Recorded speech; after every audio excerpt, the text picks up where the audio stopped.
पहला ही हम लेंगे दौनी। ठीक है, लॉकडाउन के कारण सभी अध्यापक वीडियो अपलोड करके आपकी पढ़ाई बाधित ना हो, इसलिए करने आशा करते हैं कि आप इनका ज्यादा से ज्यादा लाभ लेंगे। ठीक है, तो सबसे पहले हम आज मेरा जो ये न्यू पैटर्न में बच्चों याद रखना, आपका पूरा ही कोर्स चेंज हो गया है, केवल 10th और 12th को छोड़कर।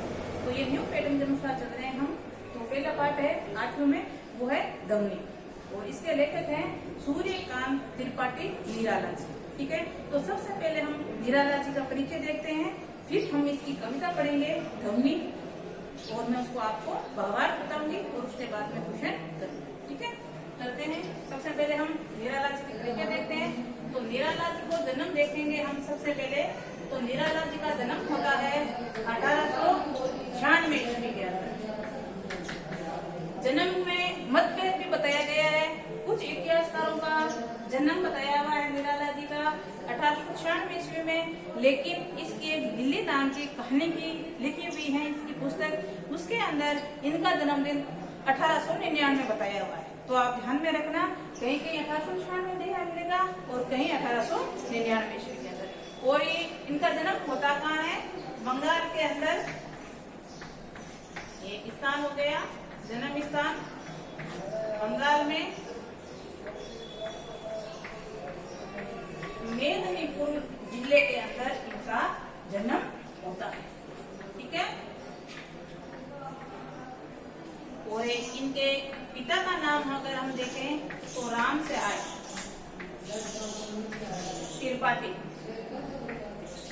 ठीक है, ये इनके पिताजी का नाम है। और इनके कहते हैं कि जब ये माता 3 वर्ष के थे तभी इनकी माता जी का देहांत हो जाता है, और जब ये नवयुवक बनते हैं या जैसे 18-19 वर्ष के होते हैं उस समय इनके पिताजी का देहांत हो जाता है, और कुछ समय बाद इनके चाचा भैया चाची का भी देहांत हो जाता है, और एक कहते हैं कि इसकी पत्नी का भी देहांत हो जाता है, और एक इनकी पुत्री का भी देहांत हो जाता है। तो ये अंदर से बुरी तरह टूट जाते हैं, लेकिन पत्नी की प्रेरणा के कारण ये काव्य लेखन शुरू करते हैं, या उनकी पहले प्रेरणा मिली जिससे ये काव्य लेखन शुरू करते हैं। ठीक है, अगर हम इसके कई उपनाम भी दिए गए हैं तो उपनाम देखते हैं हम इनके। उपनाम में हम देखें जैसे छायावाद का महेश, छायावाद का महेश, और आधुनिक काल का गोरखनाथ काव्य है।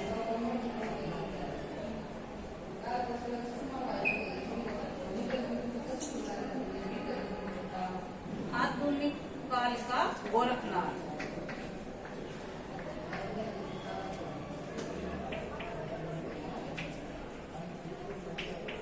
ये इनके उपनाम दिए हुए हैं। तो छायावाद का महेश और आधुनिक काल का गोरखनाथ। ठीक है, अब हम इनकी रचनाएं देखें तो पहली इनकी कहानी थी, पहली कहानी है उसका नाम है जन्मभूमि। सबसे पहले इसने जन्मभूमि कहानी लिखी, जन्मभूमि। और उसके बाद में हम देखें तो पहला इसका कहानी संग्रह है, कहानी संग्रह या उपन्यास कह सकते हो, कहानियों का जो संग्रह होता है उनको बोलते हैं, वो है अनामिका। अनामिका इसका सबसे पहले कहानी संग्रह है, और सबसे पहले इनकी कहानी है वो है जन्मभूमि। और पहला इनका निबंध है, निराला जी का पहला निबंध है बंग भाषा का उच्चारण, बंग भाषा का उच्चारण।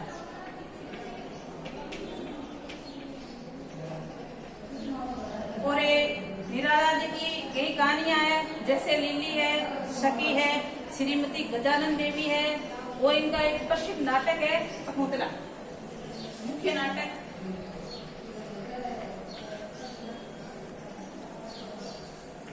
मुख्य नाटक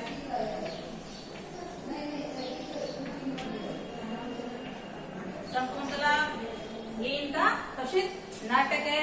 और हम संग्रह के अंदर देखें तो अप्सरा है, अलका है, प्रभावती है, ये इनकी उपन्यास का संग्रह है।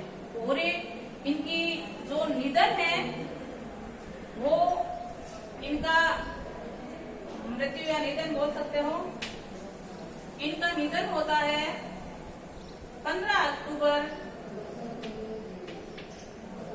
1961 ईस्वी के अंदर।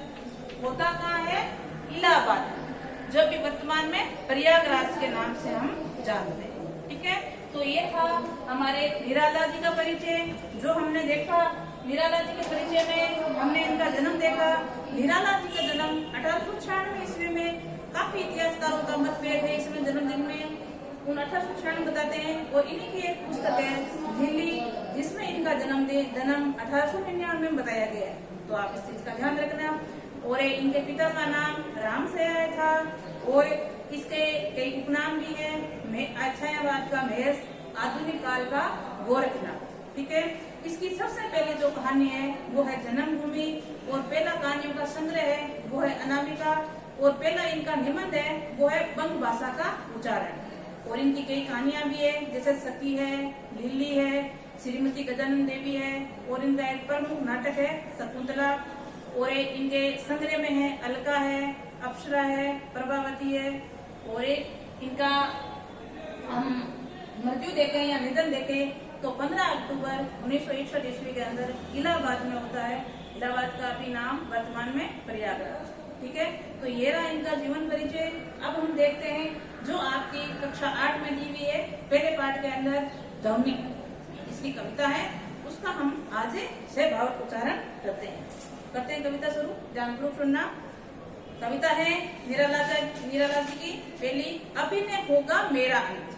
कवि है निराला जी, वो आशावादी दृष्टिकोण रखते हैं। और जो ये कविता है वो भारत के नवयुवकों को लिए जगाने के लिए, उनको प्रेरित करने के लिए दी गई है। ठीक है, तो अभिनय होगा मेरा अंत, अंत का मतलब समाप्ति। कवि कहता है कि मेरा अभी अंत नहीं होगा, क्योंकि अभी अभी ही तो आया है। कभी अंत कैसे नहीं हो रहा है?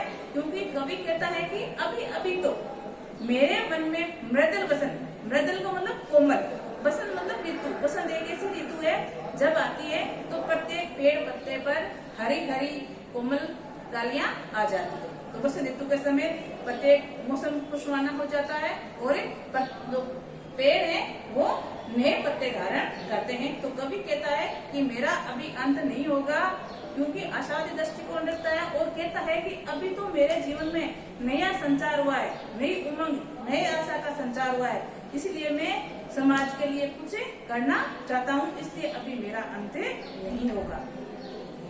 तो आप एक कठिन शब्द में देख सकते हो, जैसे मृदल, मृदल का मैंने आपको बताया क्या होता है, कोमल।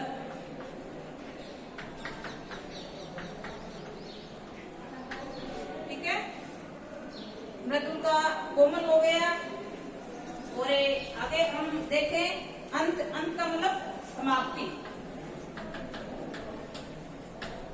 समाप्ति। ठीक है, तो कवि कहता है कि मेरा अभी अंत नहीं होगा, क्योंकि अभी अभी मेरे जीवन में मतलब कोमल बसंत आया। कहने का तात्पर्य अभी अभी मेरे जीवन में नया संचार हुआ है। कवि आशावादी दृष्टिकोण रखता है, इसलिए वो नए जीवन का संचार हुआ है, इसलिए वो नवयुवकों को जगाकर देश के लिए कुछ करवाना चाहता है, इसलिए कहता है कि अभी मेरा अंत नहीं होगा। आगे हम देखते हैं, तो हरे हरे ये पात, पात को मतलब पत्ते, पेड़ों पर अभी हरे हरे पत्ते आए। पात, पात का अर्थ है पत्ते। ठीक है, डलियां, डालियां, कलियां, कोमल गात, गात का मतलब है शरीर। तो पेड़ों ने अभी अपने शरीर पर कोमल पत्ते, डालियां और फूल खिले। मैं ही अपना स्वप्न मृदल कर, स्वप्न मतलब स्वप्न करा, मृदुल मतलब कोमल, कर का मतलब हाथ, कर का मतलब हाथ। तो कवि कहता है कि मैं स्वप्न भरे कोमल हाथ फेरना चाहता हूँ। किन पर फेरूंगा? निंद्रित कलियों पर। निंद्रित को मतलब है सोई हुई, जो कलियां नींद में सोई हुई है उस पर मैं अपने कोमल हाथ फेर कर उनको जगाना चाहता हूँ। और जगाकर, जगा एक प्रत्युष मनोहर, प्रत्युष का मतलब होता है सवेरा, मनोहर का मतलब होता है सुंदर। तो सुंदर उनको एक सवेरा देना चाहते हैं। प्रत्युष का मतलब होता है सवेरा और मनोहर का मतलब होता है सुंदर। ठीक है, तो कवि उन कलियों को जो नींद में सोई हुई है उनको जगाकर एक सुंदर प्रभात या अच्छा सवेरा देना चाहता है। कहने का तात्पर्य है, कवि कहता है कि जो नवयुग है, जो नींद से अलसाए हुए हैं या नींद में सोए हुए हैं, उनको मैं जगाकर नया सवेरा या समाज के प्रति दिशा दिखाना चाहता हूँ, ताकि वो समाज के लिए कुछ कार्य कर सकें। ये कवि की इच्छा है, भावनाएं है, ये करना चाहता है। आगे हम इसी के साथ देखें तो पुष्प कुसुम में तंद्रासल लाल सा खींच लूंगे। तंद्रालस का अर्थ होता है नींद में अलसाया हुआ। तंद्रालस का क्या अर्थ होगा? नींद से अलसाया हुआ।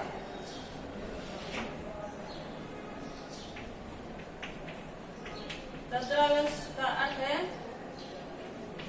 नींद से अलसाया हुआ।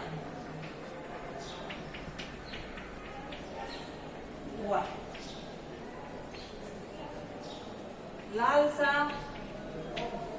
लालसा का अर्थ होता है इच्छा या कामना, वासना, कुछ भी बोल सकते हो आप। तो कवि क्या कहता है आगे?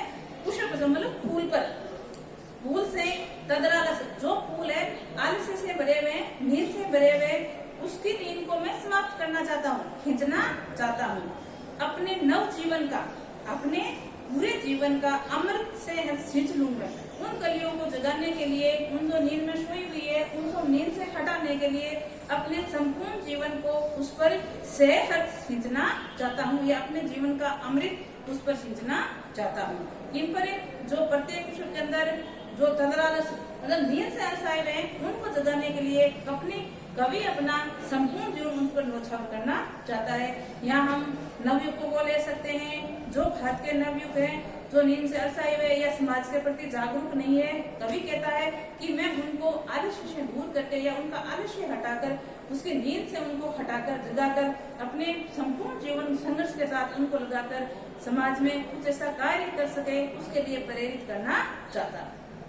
अगर हम देखें इसके साथ ही द्वार दिखा दूं फिर उनको, द्वार का मतलब ऐसी राह दिखा दूं, ऐसी मंजिल बता दूं उनको, उस मंजिल पर चलकर समाज के लिए, देश के लिए, अपने लिए कुछ अच्छा कार्य कर सके। है मेरे वे जहां अनंत, कहते हैं कि जब तक ये कार्य पूर्ण नहीं होगा तब तक मेरा अंत नहीं हो सकता। अनंत तक ये चलता रहे, पीढ़ी दर पीढ़ी ये चलता रहे। जैसे मैंने एक नवयुग को इस चीज की जानकारी दी, वो अगले को दे, फिर वो तीसरे को दे, इस प्रकार अनंत तक लगातार ये कार्य चलता रहे। अभी नहीं होगा मेरा अंत, इसलिए कवि कहता है कि मेरा अभी अंत नहीं हो सकता। ठीक है, वापिस देख लेते हैं एक बार इसका हम अर्थ। तो ध्वनि जो कविता है आपकी छोटी सी, ज्यादा बड़ी नहीं है। इसमें कवि आशावादी दृष्टिकोण रखते हुए, कवि कौन है?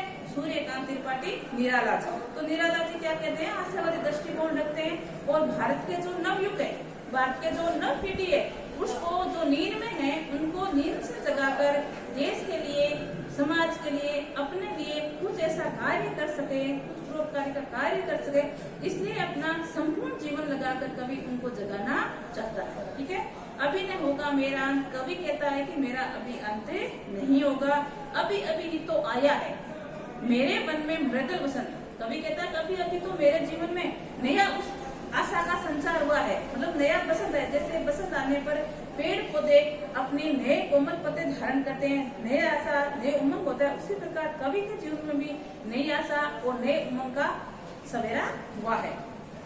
अभी नहीं होगा मेरा, इसलिए कवि कहता है कि मेरे जीवन में जो अभी बसंत आया है, नए आशा आया, नए संचार हुआ, नए उमंग हुआ, इसलिए मेरा अभी अंत नहीं होगा। हरे हरे ये पात, जो हरे हरे पात को मतलब पत्ते, जो हरे हरे ये पत्ते हैं, डालियां, कलियां, कोमल गांठ, और गांठ का मतलब शरीर, जो पेड़ पौधे हैं अपने शरीर पर, मतलब पेड़ पौधे अपने ऊपर हरी हरी डालियां, कोमल कोमल कलियां बसंत ऋतु में खिली है। मैं ही अपना स्वप्न मृदल कर, मैं अपने स्वप्न भरे कोमल हाथों को उन निंद्रित कलियों पर फेरना चाहता हूँ। निंद्रित का अर्थ है नींद में सोई हुई, जो कलियां नींद में सोई हुई है उस पर मैं कोमल हाथ फेर कर उनको जगाकर एक नया प्रत्युष मतलब एक नया सवेरा जो कैसा है, सुंदर सवेरा है, वो देना चाहता हूँ। यहाँ नवयुवकों को कवि ने क्या संदेश दिया है? नवयुवकों को कवि ने संदेश दिया है कि जो आप नींद में अलसाए हुए हो, सोए हुए हो, आप जागो, या कहने का तात्पर्य में उनको जगाकर, नवयुवकों को जगाकर उनको एक नया सवेरा, नई दिशा, नई राह, नई मंजिल देना चाहता है। आगे है, इसी के आगे, उस सबसे तद्रालस लालसा खींच लूंगा मैं। कवि कहता है कि प्रत्येक फूल के अंदर जो नींद से अलसाए हुए, तद्रालस का अर्थ होता है नींद से अलसाया हुआ, जो नींद से अलसाया हुआ है, उस नींद से मैं उनको जगाना चाहता हूँ, नींद से उसको हटाना चाहता हूँ। अपने नव जीवन का अमृत से खींच लूं मैं, और उनको जगाने के लिए मैं अपने संपूर्ण जीवन का अमृत उस पर खींचना चाहता हूँ। और क्या कहता है आगे कवि? द्वार दिखा दूं फिर उनको, और मैं उनको नई राह बता दूं, नई मंजिल बता दूं, ताकि वो उस मंजिल पर चलकर, उस राह पर चलकर समाज के लिए, देश के लिए, अपने लिए कुछ अच्छा कार्य कर सकें। है मेरे वे जहाँ अनंत, और अनंत तक कवि ये कार्य करते देखना चाहता है, क्योंकि कवि ने, मैंने आपको बताया, आशावादी दृष्टिकोण रखने वाले हैं। तो निराला जी कहते हैं कि इस प्रकार का कार्य अभी मेरा पूर्ण नहीं हुआ है, इसलिए मेरा अभी अंत नहीं हुआ। तो ये थी छोटी सी आपकी कविता ध्वनि। उसमें आपको इस कविता से प्रश्न पूछती हूँ। जैसे पहला प्रश्न है, कवि को ऐसा विश्वास क्यों है कि उसका अंत अभी नहीं होगा? क्योंकि उत्तर है इसका, क्योंकि कवि कहता है कि मेरे जीवन में अभी अभी बसंत आया है, मतलब नई उमंग, नई आशा, नई आशावाद दृष्टिकोण का संचार हुआ है, और मैं उस संचार के कारण देश के लिए या देश के नवयुवकों के लिए कुछ करना चाहता हूँ, जिससे वो समाज में कुछ परोपकारी या अच्छे कार्य कर सके। इसलिए कवि कहता है, या निराला जी कहते हैं कि मेरा अभी अंत नहीं होगा। सेकेंड क्वेश्चन देखते हैं, फूलों को अनंत तक विकसित करने के लिए कवि कौन कौन सा प्रयास करता है? फूलों को विकसित करने के लिए कवि क्या क्या प्रयास करता है? जो पुष्प है, फूल है, वो नींद में सोए हुए, उनको अपने कोमल हाथों को फेर कर उनको प्रत्युष मनोहर देना चाहता है, मतलब नया सवेरा देना चाहता है। थर्ड क्वेश्चन है, कवि पुष्पों की तद्रा और आलस्य को दूर हटाने के लिए क्या क्या प्रयास करता है? तो कवि फूलों की तद्रा और आलस्य को दूर हटाने के लिए अपने जीवन का संपूर्ण अमृत से हर्ष उस पर खींचना चाहता है, या उनके जो नींद में अलसाए में है जो पुष्प, उनको जगाने के लिए अपने संपूर्ण जीवन का बलिदान देना चाहता है। ठीक है, ये थे आपके 2-3 क्वेश्चन, और आशा करती हूँ ये कविता आपको समझ में आई होगी। जब कुछ दिक्कत हो, समस्या हो, तो आप कमेंट करके हमें बता सकते हैं, तो हम उनका समाधान आपको जरूर बताएंगे। तो आज के लिए इतना ही, नमस्कार।